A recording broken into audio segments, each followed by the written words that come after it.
Skip video ini sekarang juga kalau kamu gak pengen dengar kasus paling sadis dan juga yang paling bikin emosi se-Indonesia Raya ini. Kasus ini terjadi pada tahun 2016 silam, menimpa seorang gadis muda yang bernama Eno Farihah. Temukan tidak bernyawa di kamar mesnya dengan kondisi gagang cangkul masih menancap di alat vital korban. Kasus ini bermula ketika pacar Eno yang berinisial RA masih berusia 16 tahun datang ke mes Eno. Awalnya mereka baik-baik aja sampai pada akhirnya si RA ini mengajak Eno untuk berhubungan badan. Tapi Eno menolak dan RA keluar mes dengan perasaan yang sangat kesal, marah, dan meluap-luap. Di luar mes, si RA bertemu dengan dua pria aslinya bernama Rahmat Arifin dan juga Imam Hapriyadi. Kedua pria ini juga menaruh perasaan pada Eno. Mereka kesal karena Eno katanya menolak cinta mereka berdua. Dan Eno juga menghina fisik salah satu di antara mereka. Ketiganya lalu sepakat untuk kembali ke kamar Eno dan disinilah aksi keji tersebut dimulai.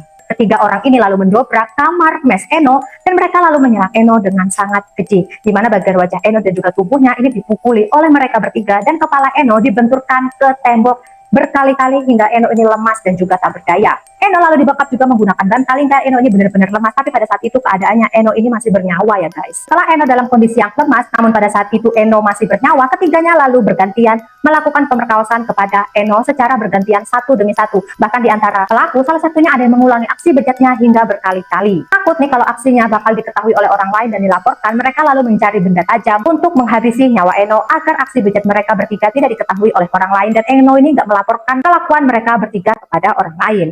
Namun ketika mereka bertiga mencari benda tajam tersebut di sekeliling mes Eno, mereka tidak menemukan benda tajam tersebut, namun salah satu di antara mereka menemukan cangkul. Dan inilah yang digunakan oleh ketiga pelaku untuk menghabisi nyawa Eno dengan cara yang tidak masuk akal. Mereka lalu memasukkan dagang cangkul tersebut ke dalam alat vitalnya Eno pada saat Eno benar-benar masih dalam keadaan hidup. Gara-gara tindakan keji inilah, Eno akhirnya mengalami pendarahan yang sangat hebat. Terjadi robekan pada organ hatinya yang menembus dada bagian belakang, tepatnya pada paru-paru Eno sebelah kanan, sehingga korban meninggal dunia tepat saat kejadian gagang cangkul tersebut dimasukkan secara paksa ke dalam alat vital korban. Asal kalian tahu guys ya, gagang cangkul tersebut panjangnya sekitar 90 cm dan hampir 100% gagang cangkul tersebut dimasukkan ke dalam alat vitalnya korban. Akibat perbuatan jahatnya, kedua pelaku mendapatkan hukuman mati, tapi sayangnya pacar Eno yang berinisial RA hanya mendapatkan hukuman 10 tahun penjara karena pada saat itu hakim mengatakan kalau pacar Eno masih berusia 16 tahun alias di bawah umur.